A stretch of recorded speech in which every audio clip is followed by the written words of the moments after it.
Hi guys, welcome to another insightful episode of Millennial Talk, the show that talks about issues that affect millennials and how to deal with them. Well, this is the second week of February 2022, and I am a little bit thrilled today. Why? Because today is the day that we're going to be introducing the theme for the month. Yes. So last week we talked about Valentine budgeting and the Valentine special. So if you haven't watched that edition yet, you might want to go and check it out before you continue with this one. Well, today is a special day as we have a special guest in the house. But before then, let's introduce the theme for the month. Well, this month we're going to be looking at career and income. Now, there's going to be a focus for each week, and this week focus is going to be aligning your career choices with your life goal.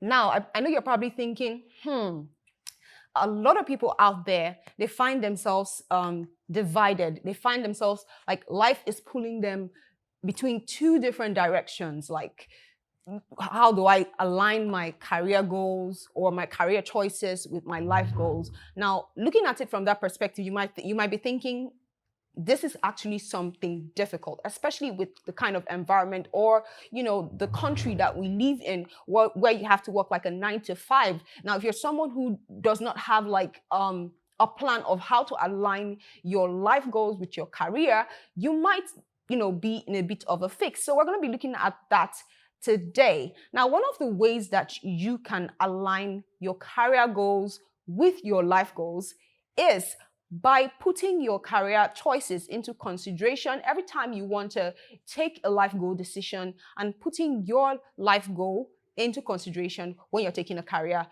decision as well. So we're going to be having this conversation, or we will be diving into this conversation in no time. But let's go on a quick commercial break. And when we're back, we'll be diving right into it. And of course, I'll be introducing my guests, so don't go anywhere. There is time for everything. It doesn't matter if it's food, work, hobbies, or just life. Millennials are always on the go, trying to make things happen. Millennial Talk, enlightening and supporting millennials on finance and growth for personal development. Join us on Millennial Talk every Thursday by 10 a.m. Start developing yourself today. All right, guys, we are back.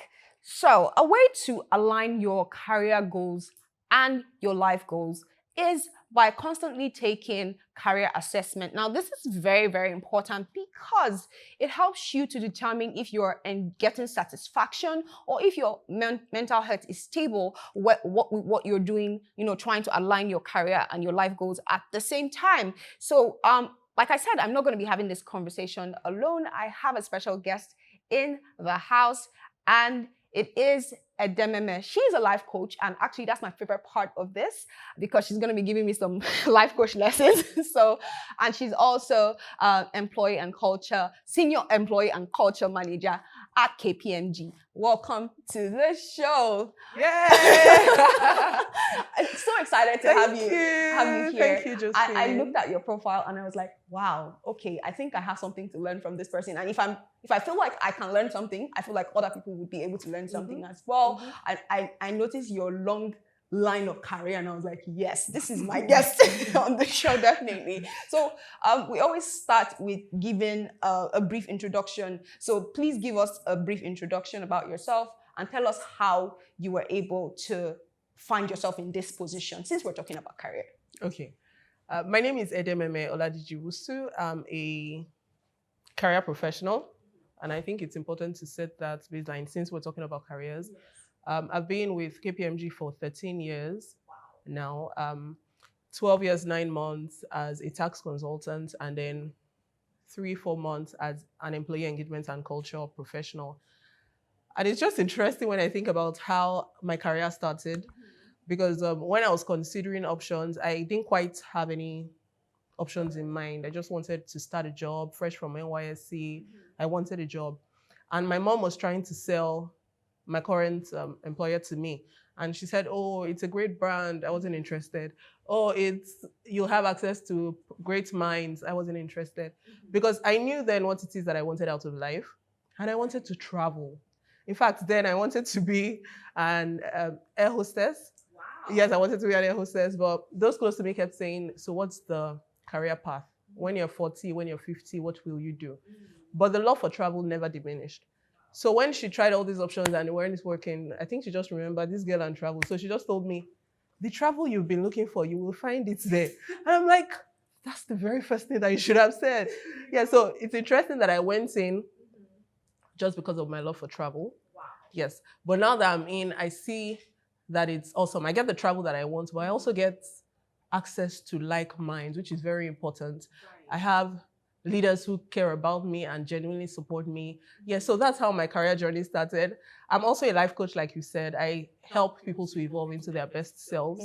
I help them break limiting beliefs that have helped them down so they can thrive and fulfill purpose. I'm also married to the love of my life. Oh my God! His name is Oladiji. And we have 2 beautiful daughters. Wow, that is amazing. Thank you. You spoke about transitioning, like, you know, how you started your career. I feel like, just like you, a lot of people, when they're going into career, the first thing they think of, I just want to get a job and earn some money, you know, and as a result of that, a lot of people have made mistakes with career choices, not aligning with what they want to do. I love the fact that you were stubborn about what you wanted to do, because personally, I went through the same thing. As a young teenager, I wanted to become a TV star. But I also wanted to make money. And at that time, people were selling the idea to me that you're not going to make it. Who do you know in the industry? And I honestly didn't know anybody. But I did HR for a while. I found it boring. And then after that, I was like, you know what? This is not my calling. Let me go and answer my calling now. So I went ahead and, you know, started with online. One day, I just woke up one morning, posted a video. Hi, guys. I'm a TV presenter. This is what I do. And I started getting calls. Shockingly. Wow, you have the energy. Come to our radio station. Come and intern with us. We're not paying you, but if you're really interested, come along. And then from there, one guy was like, I see what you're doing. Okay, are you interested in working in a TV station? You're not coming in as a TV presenter. You're coming as a writer. I said, no, I will get the TV job. But let me enter. I want to enter there. Because I had a vision. Tenacity. I had a vision. So immediately I got there, I was writing stories. They were posting it online. At one point, the guy was like, I love the script you wrote. Can you voice it? And I voiced it. And he was like, wow, you're good at this. Can you be on screen? I said, okay, I'll do the intro. I did it. He was like, this is what we're looking for. You have a show. Wow. And that's how I started TV. Wow. So I feel like a lot of people do not find their passion in what they do. And they don't even know the difference between having a career or a life goal. It's all messed up. The system here makes it bad because when we're in school, no practicals and everything. So as a person, how were you able to identify the difference? I feel like that is very huge. Some people do not know what's the difference. Let's start from there. Okay. A lot of people are out there and like, but I'm doing a job and I have a life goal. But do you even know what you're really good at and what you enjoy? You enjoy traveling. Right now you're doing that. And you found a passion where you're working, doing what you love to do at the same time. A lot of people are not that lucky. You know, we're having a conversation earlier and you mentioned that. So I'm like, how do we differentiate the difference between a career path and a life goal? How do we start to differentiate that first? Okay. Yeah. I think your career path or your career choice is a part of your career goals. And your career goal is a small subset of your life goals. Yeah. So the first step might be to say, what is my life goal? And this will, for the most part, be a result of self-awareness. How well do you know yourself? What is it that makes you tick? What is it that if somebody were to wake you up at midnight and say, oh yeah, come and do this, you would not even struggle to do it. Things that you do effortlessly that other people struggle to do, things that make you come alive. You know, I was telling you earlier that when you speak, it's like you come alive. So what is it that you do that when you do, it reveals a part of you that you want to show to the world every day? That will guide you towards what your life goal is. Okay. For example, my life goal then was to travel the world. And so it informed my career choice. Where can I get a job that will help me travel the world? Right. So your career choice should be directly tied to your life goal. what do I want out of life? Right. And what career can I put myself in that will help me get here? Right. Because they cannot exist in isolation. Definitely. And it's important to get your career goal right because you spend more than 70% of your awake time at work. Exactly. So you don't want something that continually drains you. You don't want something that you hate to do. You don't want something that you're there just because of the money. It won't help. And then when you also remember that if your career isn't quite aligned to your life goals, then it's also going to impact your life goals as well. Yeah, so you need to have the big picture. What is it that I want out of life? When I am 60, what would I want to have done with my life? And then you begin to work back. What kind of career would help me get here? Right, So right. That's brilliant. That you know, I fell into it. Let me put it that way because nobody taught me this. I just found myself hating what I was doing and wanting to do what I love. If you check my LinkedIn profile, it's like woke up one morning and wanted to make my dreams make income from what I love to do. It wasn't what I studied, but I just wanted to make money and be happy at the same time. Because I feel like happiness is important. If you're not happy doing what you're doing, you are going to be miserable. Exactly. So let's go to the next question. So my next question is, so why is it so important? I feel like we've highlighted a little bit of that, but I cannot overemphasize, based off my life, I cannot overemphasize why I believe it is important. But from a professional point of view, like you also manage employees as well. So why do you think it's so important to align these two? You work with people, you've seen people maybe doing so well in a job just because it's aligned. And then you see people doing very terribly because of a poor career choice. So from your perspective as a professional, why do you think it is really important for a person to align both their career and their life goals? Okay. Let me start with Maslow's hierarchy of needs. Okay, so at the base is I just want something like security.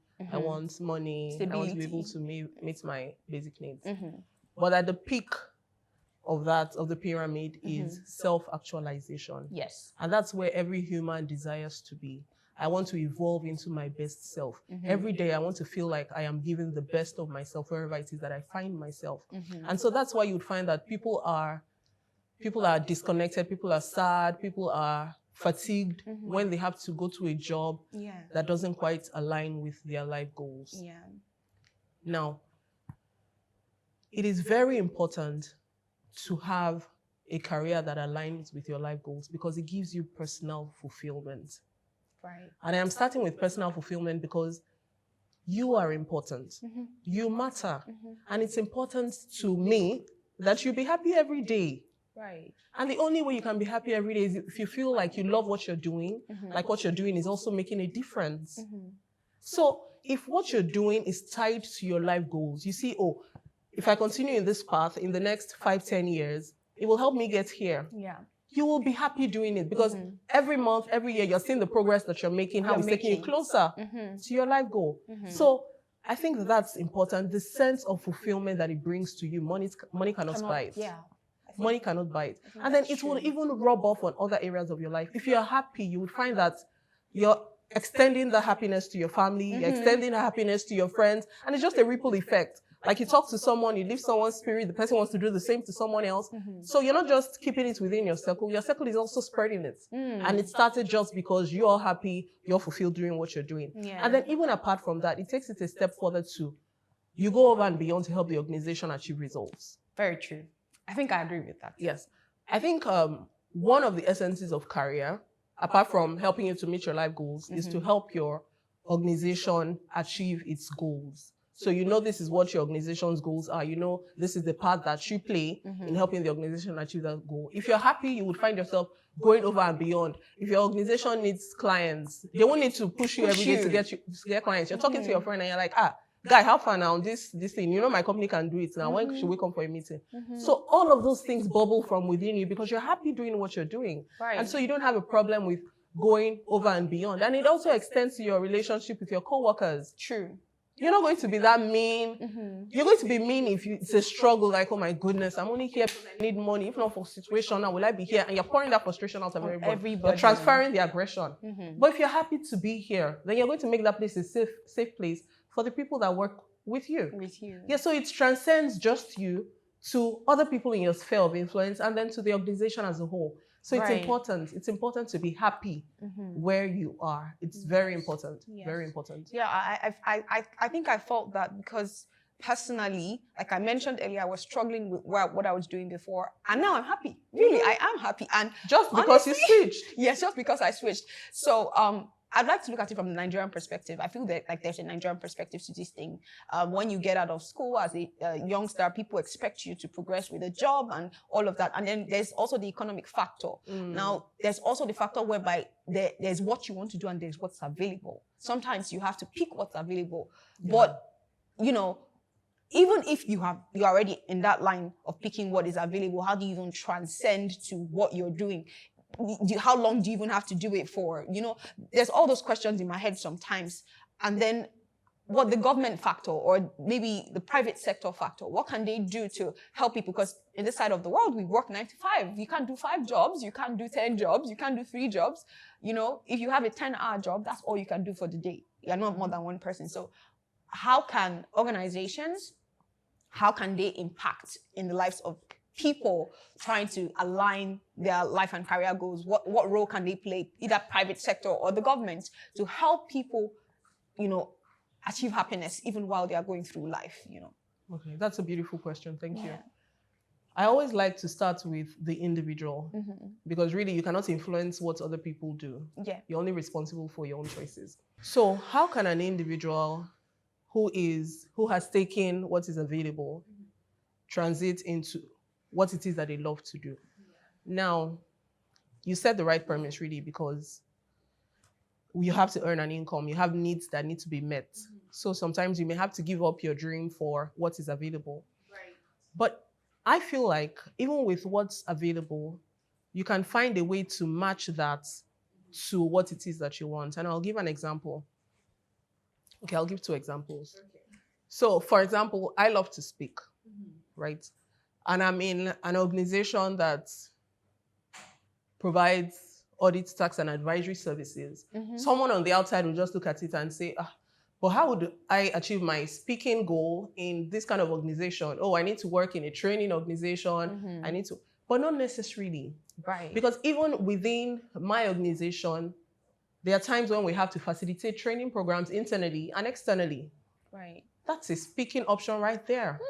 Okay. There are also meetings where you have to make presentations. That's another speaking option right there. Right. So the point that I'm going to with this is first, yes, you're in what's available because you need money, and I'm not going to begrudge you for doing what you had to do, right? But is it possible that within your organization, you can find a way to express what it is that you love to do? And again, this comes back to self-awareness. Do you even know what it is that you love to do? Okay. So if, for example, you love to do marketing, and then you find that you're in maybe HR, let's take your example. The fact that you're in HR should not stop you from marketing. Right. So, you know, I said earlier that your role as an employee is to help the organization achieve her objectives. Yes, it is. So how can I, even though I'm in HR, market my organization's services? So today I speak to someone and then the person walks in the door and the person says, oh, we have a job for your company. And then I go to my boss and say, oh, I got this. I do it again. Oh, I got this. I do it again. Oh, I got this. By the time you're going to that boss to have a conversation, I'm looking at pivoting to marketing. That boss is not going to have a problem with it. All right. Because you have already shown in advance that this is something I'm passionate about. While I was in HR, I did this, which are marketing related. So it's important to say, how can I even start from my current role to find what it is that fits into my life goals and begin to do it now? Okay. Because some of us want to wait until we get to that place, but it's not always going to work. And you also don't want a situation where you get into that place and you cannot perform because you haven't been preparing. So why not take where you are as a time to prepare? Right. And then you also need to have these conversations because within you, you might want to transit, but does anybody else know that you want to transit? True. I was saying earlier that I've been in tax for 12 years and 9 months. 12 years. That's a long time. Yeah. And in fact, I think that highlights the fact that it's never too late to be what you might have been. It's never too late. See, 12 years, you're starting all over. So So I'd rather do it now than sit back at 60 and wish I did it. Right. So it's not too late to be what you may have been. It's not too late to do what you should have done. Right. So when I realized, I said earlier that I joined because I love to travel. And so I did a lot of travel for training, for clients work. I did a lot of travel. But over time, my passions, my life goals evolved. Right. So So you might find that your goals would evolve too. definitely. Yes. So what your goals were at the beginning of last year may not be the same now. So that's also self-awareness, to know, to be so in touch with yourself that you know when your goals are changing, right? So after a while, I found I really love people. I really love people. I've won 2 leadership awards in my office. Yeah, I really love people. I really love to lead people, right? And I find personal fulfillment in working with teams to achieve a goal. And I've had a beautiful employee experience where I work. So at a point, I thought to myself, I think I want to serve in a larger capacity. I want a lot of people to have the same kind of experience that I have had. And I wouldn't have been able to do that as a tax consultant. Yes, definitely. So I spoke to my boss. People need to have these conversations. Yes, bosses should have relationships with people, but bosses are humans too. As well. And they have their own KPIs, they have other things that they're focusing on, they have balls that they're juggling, family, different things. So you don't expect them to be mind readers. If you want something, you should be confident enough to ask. So I spoke to my boss about it and I said, I think I want to do this. I think I want to transition. And my boss said, are you sure this is what you want to do? I said, yes. He was like, do you want to take some time to think about it? Do you want to take some time to understudy so that you see what it is that they do? And that's what I said about preparing so that by the time you get there, it's not a rude shock. Yeah, so he helped me. And my boss is extraordinary. He's one of the reasons I've stayed on this long. And it's when you said that leaders have a role to play, I agree. I agree. So he helps me transition. But if I didn't have that conversation, I may still have been a tax professional. True. So you need to have the conversation. And like I said, it's self-awareness. You need to even know what it is that you want before you can speak to someone else who can help you. But before you even speak, you should have been taking steps in that direction so that people can see that you're really passionate about it. And then another thing is to speak to people around you. Tell them what it is that you want. You love to do. What is it that you love to do? Everybody that cares to listen in my office knows that I love to speak. Everybody knows that I love to speak. So when there was an opportunity to MC the town hall, for example, I got a call. Oh, this is something that you love to do. Would you like to do it? I'm like, yes! And then when a professional body asked my firm to recommend somebody who can moderate a panel session, I got a call. Edememe, is this something you like to do? Yes! So it's important to let people know what it is that you like to do. Yes. It's important because this is not something that you can do on your own. Let people know what it is that you like to do. And then just if you're unable to find an outlet for what it is that you love to do within your current job, then you must take advantage of your weekends and evenings. Right. I have a colleague who is a comedian. He's hilarious. He's a tax consultant too. He's hilarious. Every meeting with this guy is funny. Fun. Yeah, but we only have events once in a while. We don't have events every day. So even when we have internal events, he MCs it because everybody knows this guy loves to MC. This guy is funny. And that's what I said about letting people know what it is that you love to do. Yeah. So our organization is not a comedy. It's not into entertainment. But because people know what they love to do, even people outside of tax call him to MC their events. Yeah. And then on the weekends, he also MCs weddings. Wow. He MCs birthdays. And so if your organization cannot give you the outlet that you need, then maybe you should be looking at, okay, I'm keeping this one because I still need an income. But what do I do in the evenings? What do I do on weekends? Some of us spend our weekends Netflixing. Like sleeping. I'm not going to say you shouldn't sleep because it's possible that the week was tedious, hectic, and you need to rest. But your life goals should propel you because now you only have 2 days where other people have 5 days. Okay. So in the evenings, on weekends, how can you do what it is that you would have loved to do in your career? Okay. Do that on weekends. If your organization doesn't give you an outlet to speak to people. I love to speak. Do you have any events coming on that I can speak? Oh, I may not be able to do during the 9 to 5 on weekdays because I'm at work.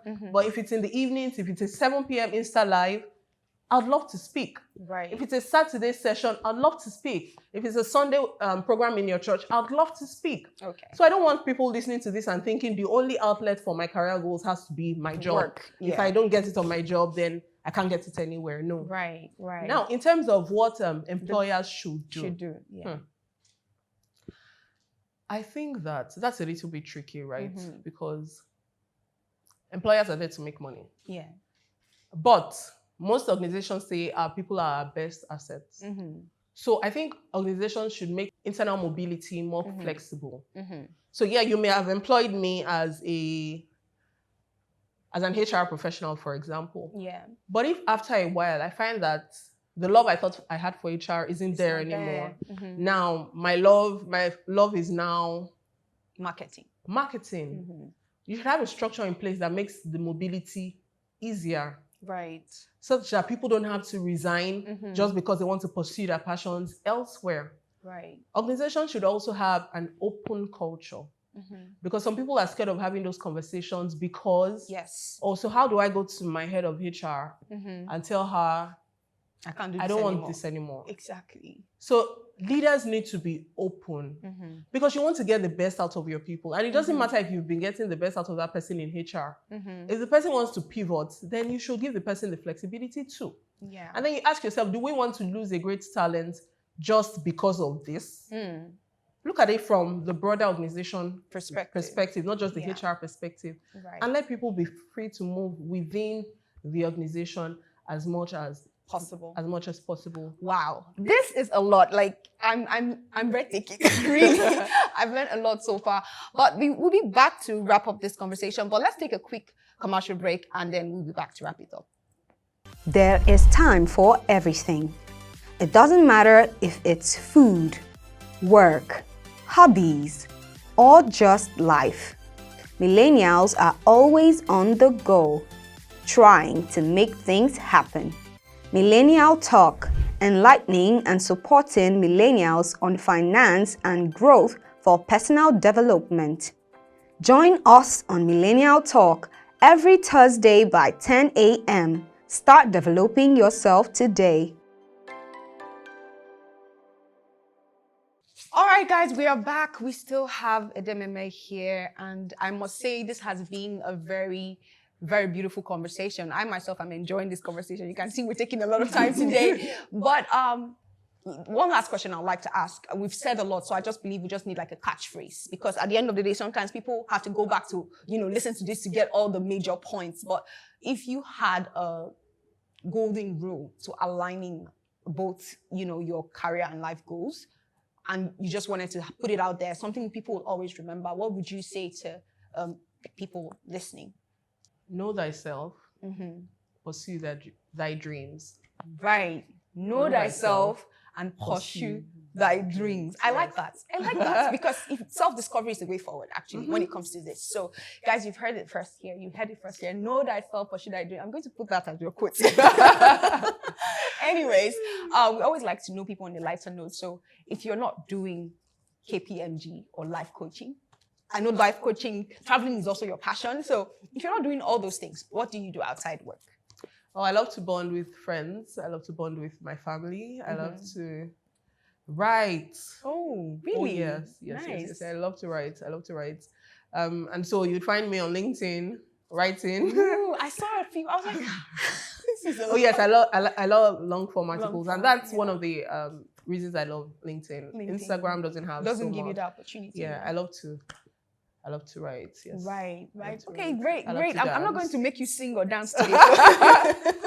Yes. Well, it's been wonderful having you on the show. We're a bit short of time, so we can't talk. I really wish this conversation could continue, but we have to wrap this up. So it's been great having you, and maybe sometime when we want to have like some very heartfelt conversation, because I really felt this, and I believe people watching out there would definitely learn a lot from this. And some people might be going through a lot of struggle. I believe this is encouraging to them. We both have our stories, and everyone has their story out there. There's always a way to transition. There's always a way forward, as long as you discover yourself and decide to pursue that thing without, the fear of, would I get the opportunity? I've taken chances in life that a lot of people will be like, wow, you did that.